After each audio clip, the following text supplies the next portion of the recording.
Do you need to change Citroen C1 remote battery?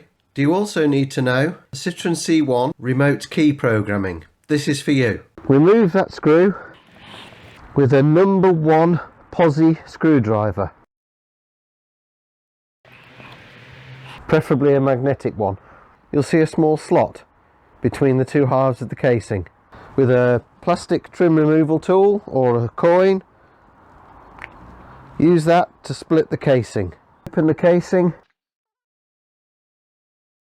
with a plastic tool, pop the battery out and then pull it the rest of the way.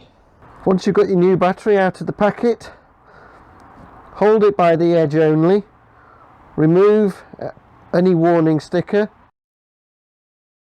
and then simply slot the battery back in the way the old one came out.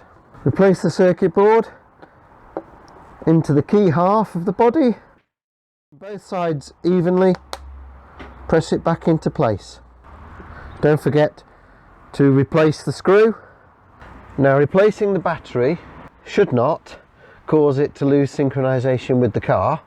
However, should you need to resynchronize the remote control to the car for any reason, now I recommend you do this with the buttons facing downwards. Insert the key into the ignition, turn the ignition on but without starting the engine, and immediately press either the lock or the unlock button on the remote control, turn the ignition back off, withdraw the remote. I hope you found that useful, folks, and I'll see you on the other side of that screen next time.